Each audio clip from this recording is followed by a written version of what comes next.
Hello, friends. This is Jay Hendricks with Powerful Thought Daily. Today, I wanted to talk with you about types of yoga.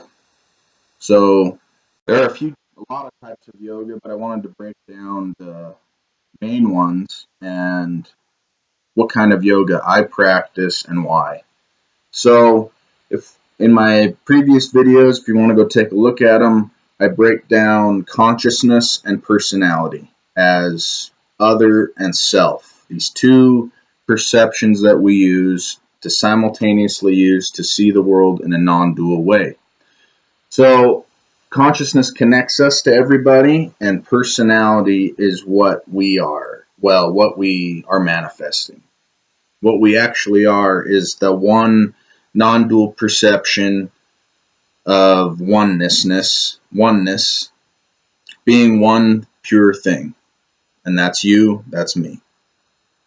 Each we're each one thing. Okay, so the middle path between seeing consciousness and personality, or you could call personality the shadow, could be part of that. Everything.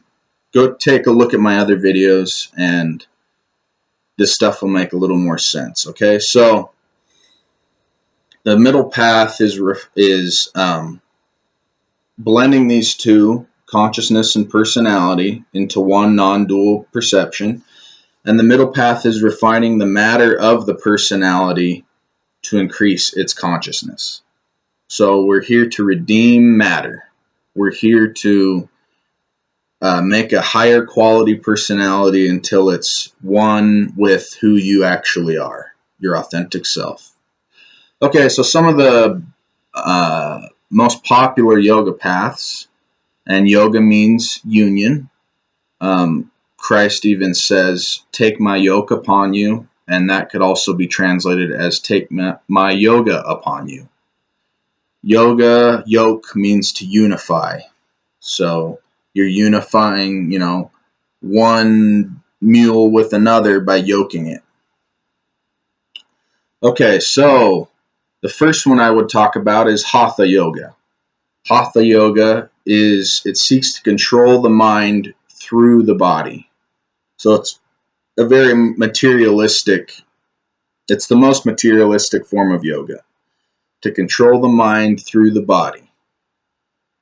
And it also seeks to control organs that are already automatic, like the heart, the breath, all the organs that we have that naturally operate. It seeks to control those even though we already have automatic control over them. They're already, done. So, um, and the personality and the consciousness. Okay, so we have in our personality, we have the mental body or aspect, the emotional body or aspect, and the physical body or aspect. These three are one thing on a spectrum, you could say. Um, so a few of these yogas I'm going to state are focused primarily on the body, the emotions, and the mental. But above that, what you truly are is higher than that. You're using these three expressions to um, contact the environment, your mental, emotions, and body. You're using those to contact the environment. And what you really are is something beyond that. You reside higher than the mind, you know. And so these higher powers, the intellect, the intuition, and further the will, are all the higher aspects of the body, I guess you could say. So Hatha Yoga seeks to nourish those lower aspects, the mental, emotional, and physical. Seeks to control those. So it's focused on the lower. The next one I would go into is Laya Yoga. I don't know if I'm pronouncing these correctly, but stick with me. Laya Yoga. That's the control of the vitality of the body. And none of us can deny the vitality of the body. Some days we feel more energized, some days we don't. Even though we do all of our morning rituals, we just feel like crud that day. So vitality is definitely a real thing, and Laya Yoga seeks to control that vitality. And if you've ever felt worried, you've noticed that you've felt maybe a pit in your throat. Maybe if you feel anxious, you feel this thing in your chest or in your stomach. Um, you've had headaches before, I'm sure. Worry, stress headaches. So all of these have points in the body where these specific things can be felt by anybody. If a pit in your stomach, your heart's fluttering because you're worried, or maybe you're in love, or whatever it is. There's these centers that, and people have called them chakras, but I kind of try to stay away from that because it can be part of the whole illusion thing. But we do know that there's vitality and that there's energy that can build up at certain points in our body. And Laya Yoga seeks to control these and to control the flow of it. So it's very focused on the lower nature as well. So the problem with Laya Yoga is those who are unready or unprepared often experience insanity, neuroticism, and many other unbalanced conditions. So I would strongly suggest that you don't do Laya Yoga or Hatha Yoga, because Hatha Yoga is condemned by many spiritual teachers in India, especially those who are Occidental in their bodies. Oriental bodies are a lot more, that system was built around Oriental bodies. Occidental bodies, like myself, you could do some damage to your body. And Laya Yoga, you could experience insanity and neuroticism and other things. So, Hatha Yoga and Laya Yoga. So the next one I would go into is Bhakti Yoga.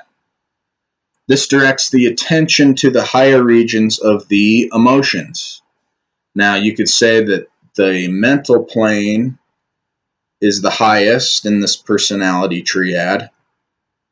The mental, your thoughts, and then the emotional is below that. The emotional reacts to the thoughts. It's subject to the thoughts. And then the vitality and physical body is lower than that. So we're just getting more coarse as we go down.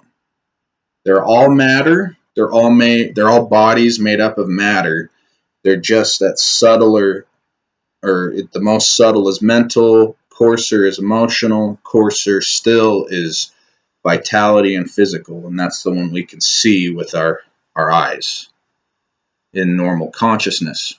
So the Bhakti Yoga, instead of focusing on the body and the vitality like Hatha Yoga and Laya Yoga, it seeks to have activity in the higher regions of the emotional, like devotion and religious devotion, practices like that. Bhakti Yoga would be activity at the higher regions of the emotions to begin to stimulate activity in the mental regions. So many people follow Bhakti Yoga, but many of us have contacted our mind sufficiently to where we don't need that system anymore. Of course, follow your own path, but there is a higher path than Bhakti Yoga.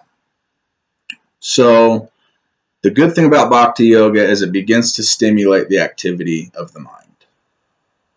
Okay, so it still, though, emphasizes the lower bodies of the personality. So you're still identified with me, Jay, all these things. So the next one I would talk about is Mantra Yoga. Mantra Yoga It affects the matter of the lower bodies and assists greatly in the transferring of consciousness to the higher bodies, you could say, the intellect, the intuition, the will. So it's a great assistant to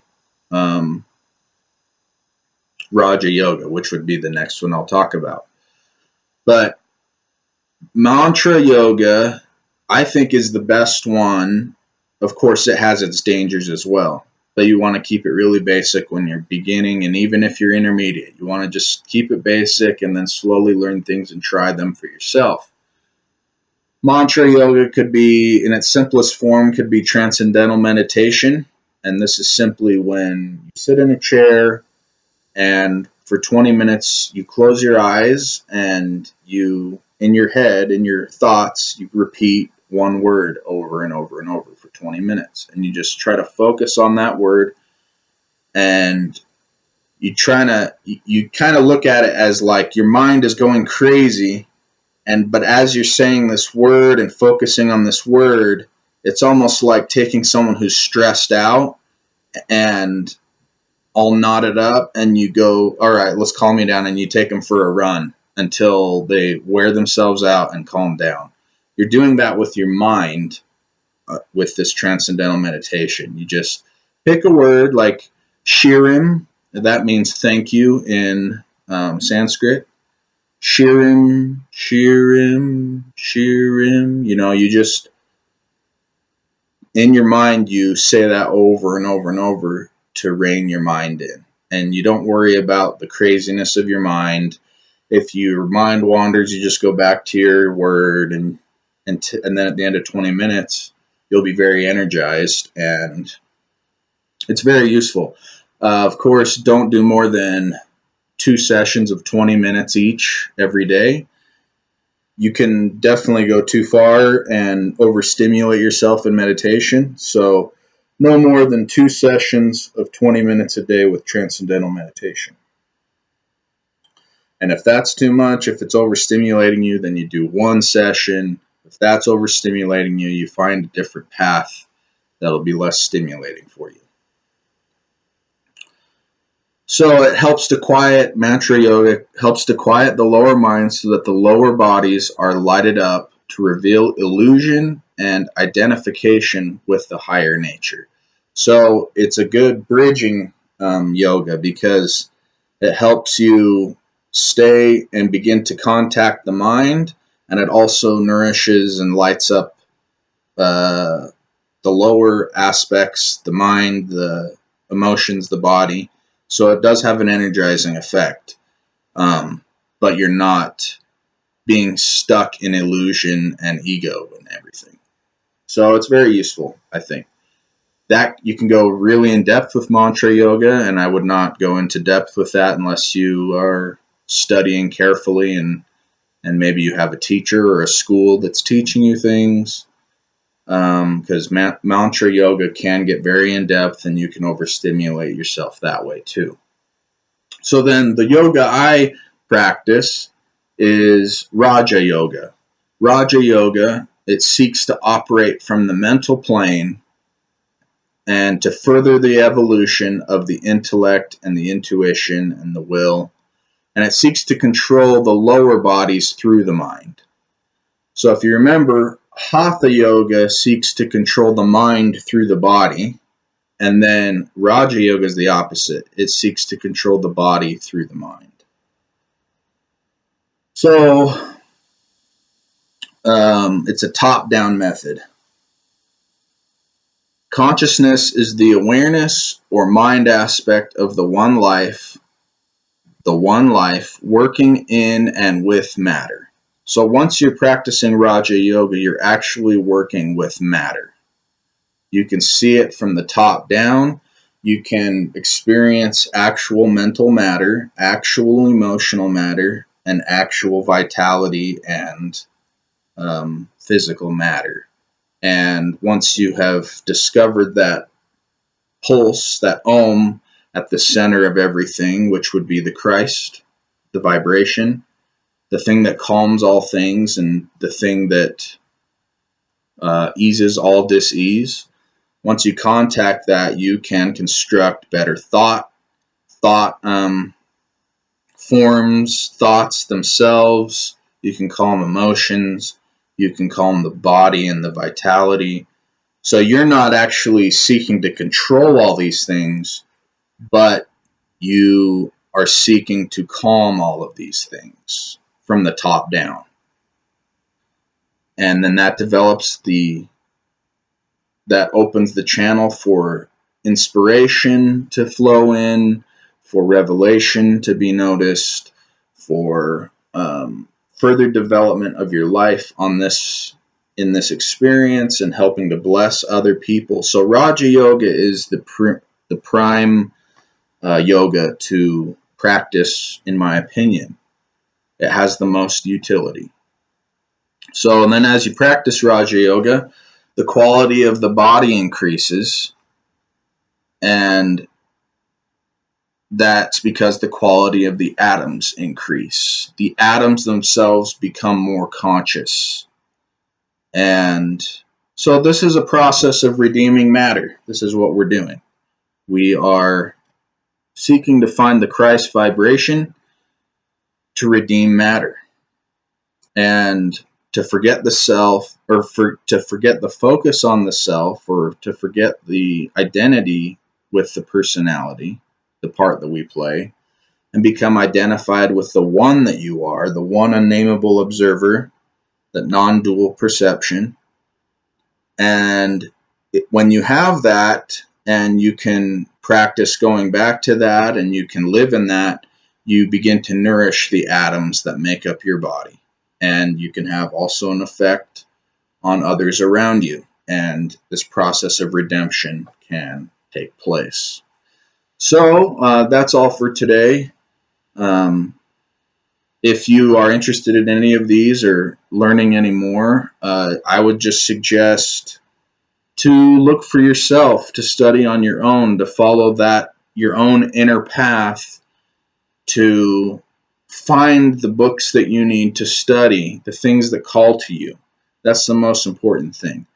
A lot of people like doing book lists and training exactly what you need to do and all these things, and I'm not here to do that. I'm here to encourage you to take the reins, to have your own authority, and to follow the path that's beckoning to you, as long as it's good, of course. Anyway, that's all for today. I'm Jay Hendricks with Powerful Thought Daily. Like, subscribe, notification tab, and stay tuned for more videos. Thanks. Have a good day. Bye.